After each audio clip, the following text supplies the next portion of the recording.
सबको नमस्ते। आज हम बात करेंगे अपनी हेल्थ के बारे में, स्पेशली जॉइंट्स के बारे में, दर्दों के बारे में जो कि सर्दी में बहुत ज़्यादा बढ़ जाते हैं। तो आप कभी भी देखिए, जहाँ भी दो लोग बैठे होंगे सर्दियों में धूप सेक रहे होते हैं तो वो अक्सर अपनी अपनी दर्दों को डिस्कस करना शुरू कर देते हैं। कहीं ना कहीं किसी ना किसी को कहीं ना कहीं दर्द होता ही है। तो ये जो जितने भी बॉडी के पेन्स होते हैं वो वात दोष से रिलेटेड होते हैं। जब हम वात की बात करते हैं, वात का मतलब होता है वायु, हवा। तो हवा का आप अगर नेचर देखें तो हवा जब चलती है, हवा का मतलब क्या होता है? चलना, ये उसकी क्वालिटी है। और जब सर्दी में ये रोग बढ़ जाते हैं तो वो जो सर्दी की हवा होती है वो ठंडी भी होती है और ड्राई भी होती है, और सर्दियों में ये चीज़ें अक्सर बढ़ जाती हैं। तो आज देखते हैं कि मतलब क्या क्या हम कर सकते हैं जिनसे हमें रिलीफ मिले, कौन सी एक्टिविटीज़ हैं, कौन सी ऐसी प्रैक्टिसेस हैं जो हम करें जिनसे हमारा जो वात दोष है वो कम हो, और ऐसी कौन सी चीज़ें हैं जो हम अपनी रूटीन लाइफ में करते जा रहे हैं जिसकी वजह से हम जो प्रॉब्लम जो हमारी है वो बढ़ती जा रही है।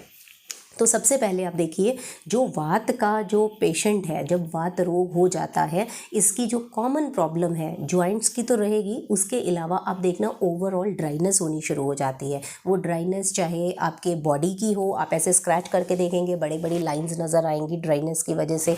हेयर की थिनिंग होनी शुरू हो जाएगी, बाल ड्राई हो जाते हैं। तो ये तो एक्सटर्नली हम देख सकते हैं, लेकिन इंटरनली जब ड्राइनेस होती है, जो हमारा गैस्ट्रो इंटेस्टाइनल सिस्टम है उसमें क्या होता है, जो हमारी जितने भी ये म्यूकस लेयर्स होती हैं उनमें भी ड्राइनेस होनी शुरू हो जाती है, और उन ड्राइनेस की वजह से हमें कॉन्स्टिपेशन, जब वात एक्सेसिव हो जाता है तो कॉन्स्टिपेशन की प्रॉब्लम आनी शुरू हो जाती है, साथ में ब्लोटिंग की प्रॉब्लम आती है।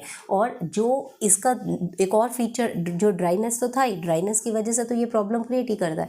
दूसरा जो है, जो बोन की हेल्थ है, जो ये जो जॉइंट्स में जो हमारी मोबिलिटी है, उस ड्राइनेस की वजह से वो जो मोबिलिटी है वो भी रिड्यूस होती है और हमें स्टिफनेस फील होनी शुरू हो जाती है। स्पेशली अर्ली मॉर्निंग जब लोग उठते हैं तो काफ़ी सारे जॉइंट्स, स्पेशली ये जो हाथों और पैरों के जॉइंट्स है बहुत स्टिफ हो जाते हैं। बहुत सारे लोग क्रैम्प्स की प्रॉब्लम करते हैं, उनको काफ में, काफ मसल्स में जैसे लोग बोलते हैं खल्लियाँ चढ़ गई, ये वाली प्रॉब्लम आती है। हील्स में पेन होता है, नस चढ़ जाती है। तो ये सारी चीज़ें जो ठीक होने में इनको काफ़ी टाइम लगता है अगर सर्दियाँ हो तो इस वात केसेस में क्या करते हैं, तो जितना भी ठंडी आइटम्स की चीज़ें होती हैं, तो हमारे पुराने घरों में आपने देखा होगा कि हमेशा हमारी दादियाँ नानियाँ बोलती थी कि रात को साबुत दालें नहीं खानी चाहिए, रात को चावल नहीं खाने चाहिए, ठंडा पानी नहीं पीना चाहिए। तो ये सारी चीज़ें वात को एग्रावेट करती हैं। तो जो वात बढ़ने से जो माइंड का सिचुएशन है, ये नर्वस सिस्टम पे अटैक भी करता है। तो नर्वस सिस्टम पर अटैक करने से क्या होता है, तो इतनी सारी कन्फ्यूजन हो जाती है, रेस्टलेसनेस बढ़ जाती है माइंड में, बहुत सारी एंजाइटी और फियर्स इंसान के अंदर आना शुरू हो जाते हैं, और इन सब की वजह से जो नींद है वो भी ख़राब होनी शुरू हो जाती है। तो insomnia, anxiety, fear, phobias, joint pains और ब्लोटिंग, कॉन्स्टिपेशन, ये बहुत ही कॉमन सिम्टम्स हैं जब वात की प्रॉब्लम आनी शुरू हो जाती है। तो इसके लिए सबसे पहले, जैसे मैंने आपको बताया, ठंडी चीज़ों का जो है खाना वो बंद करना चाहिए। सर्दियों में यूजुअली लोग वैसे कम ही खाते हैं, लेकिन जितनी भी बासी चीज़ें हैं, बासी मतलब आपने पहले से बना के रख दिया, फ्रिज में बना के रख दिया, वो सारी चीज़ें भी इसको एग्रावेट करती हैं। और आजकल कितने लोग जो हैं वो सलाद खाने में बिलीव करते हैं, सलाद बहुत उनको अच्छा लगता है, उनको लगता है कि वेट लॉस के लिए और बहुत अच्छी चीज़ है कि हम सलाद खाते हैं। तो लेकिन सलाद खाने में प्रॉब्लम नहीं है, जिनको ये जॉइंट्स की प्रॉब्लम होती है, जब वो कच्ची सब्जियां खाना शुरू कर देते हैं तो उनके जॉइंट पेन्स एग्रावेट होने शुरू हो जाते हैं। तो अगर आप वेजिटेबल सब्जियां खाना चाहते हैं, उसको बॉईल कीजिए, थोड़ा सा स्टीम करने के बाद उनको खाइए। और जब भी ये खाते हैं, थोड़ा सा काला नमक, थोड़ी सी काली मिर्ची और थोड़ा सा जो होता है अदरक का भी कद्दूकस करके अदरक आप उसमें डाल सकते हैं, क्योंकि ये सारे वातनाशक चीज़ें हैं तो वो उसको बैलेंस करेंगी। तो आपने देखा होगा पहले ज़माने में जैसे कैसे तिल वगैरह डाला जाता था, काली मिर्ची, तिल और सौंठ, जो सूखा वाला अदरक होता है, सौंठ का भी बहुत यूज़ किया जाता था। ये सारी चीज़ें पिन्नियाँ या पंजीरी बना के रखी जाती थी, तो उनमें मेन इंग्रेडिएंट ये सब बनाने के लिए क्या यूज़ होता था, घी यूज़ होता था। लेकिन आजकल हम लोग घी और ऑयल से थोड़ा डिस्टेंसेस मेंटेन कर रहे हैं, मे बी अपने कॉस्मेटिक, अपना फिगर वगैरह मेंटेन करने के लिए, या फिर कोलेस्ट्रॉल बहुत हाई आता है इसलिए डर के, वेट के चक्कर में हम लोग ये जो चीज़ें हैं ये नहीं खा रहे। लेकिन घी जो है वो बहुत ज़रूरी होता है अगर आप वात के पेशेंट्स हैं। तो अगर आप घी ज़्यादा नहीं खाना चाहते, उसकी जगह पर आप तिल का तेल यूज़ कर सकते हैं, कोकोनट ऑयल यूज़ कर सकते हैं। लेकिन घी का डेफिनेटली जो टेस्ट है वो तो डिफरेंट रहता ही है। तो 15 ml तक का जो एक बड़ा चम्मच है, एक चम्मच घी जो है आप दिन में, बड़ा चम्मच कड़छी की बात नहीं कर रही मैं, जैसे एक होता है टीस्पून, एक होता है टेबल स्पून, तो 15 ml तक का घी आप अगर फिजिकली एक्टिव हैं तो आप वो दिन में खा सकते हैं। तो जब हम ये चीज़ें बनाते थे, ये सारी चीज़ें घी में डालते थे, तो उनका जो मेन काम होता था वो वात को कंट्रोल करना होता था। तो ये पहले ही वात के अगेंस्ट काम करती हैं, और जब घी ऐड हो जाता है तो वो और भी अच्छा हो जाता है। ऐसे ही अगर आप ड्राई फ्रूट्स खाते हैं सर्दियों में, अगर आप ड्राई फ्रूट्स एज सच खा रहे हैं या भिगो के खा रहे हैं, वो भी वात को एग्रावेट करते हैं। तो ड्राई फ्रूट्स को चाहे तिल के तेल में, कोकोनट के तेल में, घी में, या फिर अलसी का तेल भी आप निकलवा सकते हैं, बहुत अच्छा तेल है। तो इन सब तेलों में आप उनको थोड़ा रोस्ट करके रखिए और फिर लीजिए, आपको जॉइंट पेन्स में रिलीफ मिलेगा। इसके बाद जैसे पानी को, बहुत आपने सुना होगा पानी खड़े होकर, एकदम से ठंडा पानी नहीं पीना चाहिए, खड़े होकर पानी नहीं पीना चाहिए, घुटनों में दर्द हो जाता है। तो ये भी बिल्कुल ठीक है, आपको सर्दियों के टाइम में पानी को थोड़ा वार्म करके आराम से बैठ के सिप सिप करके पीना चाहिए। इससे डाइजेशन भी डेफिनेटली इम्प्रूव होती है, क्योंकि वात रोगों में, वात के केसेस में कॉन्स्टिपेशन, क्रॉनिकली पेशेंट को जो गट की जो मूवमेंट है वो इफ़ेक्ट होती है, और बहुत पेशेंट सफ़र करते हैं कॉन्स्टिपेशन से भी और ब्लोटिंग से भी। तो जब आप ऐसे करके पानी पीते हैं तो डेफिनेटली उसमें भी रिलीफ मिलता है। और फ्रूट्स में भी आपको ज़्यादा ठंडा फल जो फ्रिज में रख के जो निकाल के खाते हैं, ऐसे नहीं खाना। नॉर्मल टेम्परेचर वाला फ्रूट आप ले सकते हैं, और उसमें भी ट्राई कीजिए कि ज़्यादा पानी वाले फल नहीं खाने चाहिए, क्योंकि ये भी प्रॉब्लम्स को एग्रावेट करते हैं। अगर फिज़िकल एक्टिविटी की बात की जाए तो बहुत सारे लोग ऐसा सोचते हैं कि हम फिज़िकली एक्टिव लाइफस्टाइल अगर रखेंगे तो हमारी पेन से हमें रिलीफ मिलेगा। तो अगर वो जॉगिंग के लिए जाते हैं, या ट्रेडमिल के लिए जाते हैं, जिम्स में जा रहे हैं, या कुछ भी घर पे भी अगर विगरस एक्टिविटी वाला कुछ भी कर रहे हैं, तो इससे भी वात रोग जो है वो बढ़ते हैं। तो इसमें, इन केसेस में सबसे ज़्यादा इम्प्रूवमेंट मिलती है सूक्ष्म व्यायाम से। सूक्ष्म व्यायाम योगा में बताए गए हैं कि जैसे स्मॉलर जॉइंट्स के लिए तो वो बहुत ही ज़्यादा इफेक्टिव होते हैं। तो सूक्ष्म व्यायाम होता है हल्का फुल्का व्यायाम। अब स्ट्रेचिंग बहुत अच्छी है, अगर आप ऐसे पोस्चर्स करें, बॉडी को स्ट्रेच कीजिए, बॉडी को अच्छे से घुमाइए। सूक्ष्म व्यायाम में छोटे वाले जॉइंट्स पे हम काम करते हैं। जैसे अगर सीधा हाथ करके मुट्ठी को बंद कीजिए और इसको 10 बार क्लॉकवाइज, 10 बार एंटी क्लॉकवाइज ऐसा घुमाना शुरू कीजिए। हाथ ऊपर रख के, उंगलियां सीधी रखकर इसको 10 बार ही खोलें, 10 बार बंद करें। सेम चीज़ पैरों के लिए भी की जा सकती है। तो जब आप सुबह उठते हैं, सुबह ही अपनी बॉडी के लिए 5 मिनट लगाएं। आपने सुना होगा पवन मुक्त आसन। पवन मुक्त आसन, पवन जो है वो विंड को दर्शाती है, वात को दर्शाती है।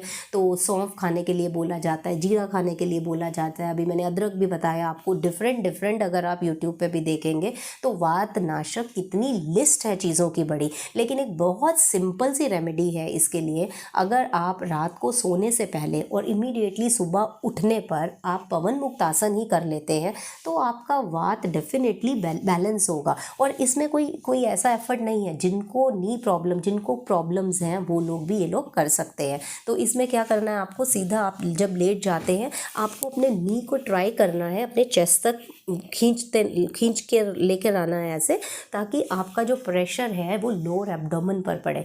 लोअर एब्डोमेन पर प्रेशर डलने से क्या होगा, हमारी जो वायु है, अपान वायु, जो एक्सक्रीशन में बहुत इंपॉर्टेंट रोल प्ले करती है, वो उसको हम प्रेस करते हैं। जो वात है, वायु हमारे शरीर की दोपहर के बाद बढ़नी शुरू होती है। तो जैसे जैसे रात होती है इसका लेवल बढ़ता जाता है, और सुबह आप देखेंगे विंड पास होती है, आप अपना वॉशरूम के लिए जाते हैं, स्टूल के लिए जाते हैं, तो आप देखेंगे कि बॉडी का मैकेनिज्म, बॉल मूवमेंट्स इस हिसाब से होती है कि बॉडी अपने आप को प्रिपेयर करती है फ्रेश करने के लिए, राइट। तो आप रात को अगर सोने से पहले पवन मुक्त आसन अपने बेड पर कर लेते हैं, आपने सीधा लेट जाना है, ये जो आपका एक जो लेग है ना, इसको ऊपर खींच के अपना लोअर एब्डोमेन को प्रेस करते हुए, दोनों फिंगर्स को इंटरलॉक करते हुए इसको ऐसे प्रेस करना है, और दूसरी टांग को फोल्ड कर लीजिए, क्योंकि जिनको बैक की प्रॉब्लम है अगर वो दूसरी टांग को नीचे लिटा कर रखते हैं तो बैक पर स्ट्रेन आता है। दूसरी को फोल्ड कर लीजिए, इसको ऊपर लीजिए, अच्छे से हग कीजिए और 10-15 काउंट तक रुकिए। 10 बार राम राम बोलिए, 10 बार ओम नमः शिवाय बोलिए या काउंट डाउन कीजिए, ये आपकी चॉइस है। फिर इसको एक साइड को रख के दूसरा कीजिए। ये सोने से पहले है। सुबह आप जैसे ही उठते हैं आपने इसको फिर से रिपीट करना है बेड छोड़ने से पहले, और थोड़ा सा सूक्ष्म व्यायाम करना है जिसमें आपने स्मॉलर जॉइंट्स हाथ के और पैर के मूव करके फिर ही उठना है। तो आप देखेंगे कि आपका जो वात जो है वो बहुत अच्छे से बैलेंस होना शुरू हो जाएगा। इसके बाद बात करेंगे मसाज की। मसाज भी बहुत अच्छा एक इफ़ेक्टिव टूल है इसमें वात रोगों में। जब आपको दर्दें हो रही होती हैं तो अगर आप तेल लेके मसाज करें, चाहे वो तिल का तेल हो, नारियल का तेल, सरसों का तेल, कोई भी तेल, उसको पहले गर्म कीजिए, गर्म करके अच्छे से मालिश कीजिए। तो जब आप अच्छे से मालिश करते हैं तो वात में सच में काफ़ी राहत मिलती है, क्योंकि मॉडर्न जो है लाइफस्टाइल या मॉडर्न जो साइंस है उसके अकॉर्डिंग कई बार डॉक्टर्स बोल देते हैं आपको मालिशें नहीं करवानी चाहिए। मैं वो मालिश की बात नहीं कर रही जिसमें आपको किसी सेंटर में जाकर मालिश करवानी पड़े। आपको इतनी सी मालिश करनी है कि नहाने से पहले आप 15 से 20 मिनट अपनी बॉडी को दीजिए, ताकि स्पेशली सर्दियों में, ताकि आपके जो जॉइंट्स की मोबिलिटी है वो अच्छी हो जाए। इसके लिए आप उसका भी अपना उपयोग कर सकते हैं। जो अपना देसी घी होता है, गाय का देसी घी है, अगर वो यूज़ करेंगे तो आपको नींद के लिए भी बहुत एक अच्छी रेमेडी है। पहले पैर गर्म पानी में भिगोइए, हाथ भी अच्छे से धोइए, तो देसी घी या फिर सरसों का तेल लेके पैरों के तलवों के नीचे आप अच्छे से मसाज कीजिए, उससे भी वात बैलेंस होता है। और जितने भी ये ड्राइनेस है, ड्राइनेस को दूर कौन करेगा? स्निग्ध आहार। स्निग्ध क्या होता है? जिसमें जो ल्यूब्रिकेटिव प्रॉपर्टीज़ हो, ल्यूब्रिकेटिव प्रॉपर्टीज़ जो थोड़ा सा चिकना हो। तो जैसे ही आप अपने खाने में बटर इस्तेमाल करना शुरू करेंगे या थोड़ा थोड़ा घी लेना शुरू करेंगे, सूखा खाना नहीं खाना। अगर सब्जियां भी खा रहे हैं, सब्जी भी कढ़ाई में ओपन में बनाइए और उसमें थोड़ा सा पानी डालिए। वो जितना स्मूथ, तो गीला टाइप का खाना रहेगा, प्यूरी फॉर्म में रहेगा, उतना ही अच्छा रहेगा आपकी डाइजेशन के लिए। तो जब हम इस टाइप की जो लाइफस्टाइल्स फॉलो करते हैं तो हम डेफिनेटली देखते हैं कि वात जैसे ही बैलेंस होना शुरू होता है, हमारे दर्दों में भी इम्प्रूवमेंट होती है। मेथी का दाना बहुत अच्छा है। अगर आप पंजीरी, लड्डू कुछ भी बना रहे हैं उसमें मेथी का दाना ज़रूर डालिए। रात को भिगोइए, सुबह पानी पीजिए, थोड़े से वो जो दाने हैं वो भी खाइए। तो ये चबाने से भी डायबिटीज़ का बहुत रिसर्च पेपर्स हैं, तो डेफिनेटली डायबिटीज़ जो है उस पर भी इफ़ेक्ट होता है और आपकी जो जॉइंट हेल्थ है वो भी अच्छी होती है। ऐसे ही हल्दी, सेम चीज़, आप हल्दी चाय में अपनी हल्दी कद्दूकस करके जो फ्रेश जो आती है वो यूज़ कर सकते हैं। अदरक यूज़ कर सकते हैं। ये चीज़ें हमारे घरों में पहले यूज़ होती थी, लेकिन आजकल कैप्सूल फॉर्म में आ गई हैं, पाउडर फॉर्म में, रेडीमेड फॉर्म में आती हैं, तो हम लोग धीरे धीरे ये वाली चीज़ें भूलते जा रहे हैं। तो अब क्या कर सकते हैं? ऑयलिंग के लिए जैसे हमने मालिश की, तेल लगाया, ऐसे ही हम तेल लगा सकते हैं अपने नाक के ऊपर, अपने कान के ऊपर, हमारे स्कैल्प के ऊपर, और नाभि में भी तेल लगा सकते हैं। जब हम ये काम करते हैं इससे भी हमारी जॉइंट पेन्स को बहुत रिलीफ मिलता है। देखिए, जो नाक में तेल डालने का सिस्टम है, मैं आपको तेल लेट कर प्रॉपर ड्रॉप्स डालने के लिए नहीं बोल रही हूँ। मैं बोल रही हूँ आप थोड़ा सा सरसों का तेल लीजिए या तिल का तेल लीजिए, उसको गर्म कीजिए, अपनी ये जो ओपनिंग्स हैं अपने फिंगर टिप्स पे लगाइए, कानों पर लगाइए और नाक पे एरिया में। इसके लिए आपको नाक के लिए आपको लिटिल फिंगर यूज़ करनी पड़ेगी। अच्छे से घुमाकर उसको ल्यूब्रिकेट कर दीजिए। ऐसे ही नाभि में डालिए। इवन ये भी बोला जाता है एनल एरिया जहाँ से स्टूल पास होता है, आपको वहाँ की भी ऑयलिंग करनी चाहिए। ये बात में बहुत इफ़ेक्टिव है। It's a part of therapy.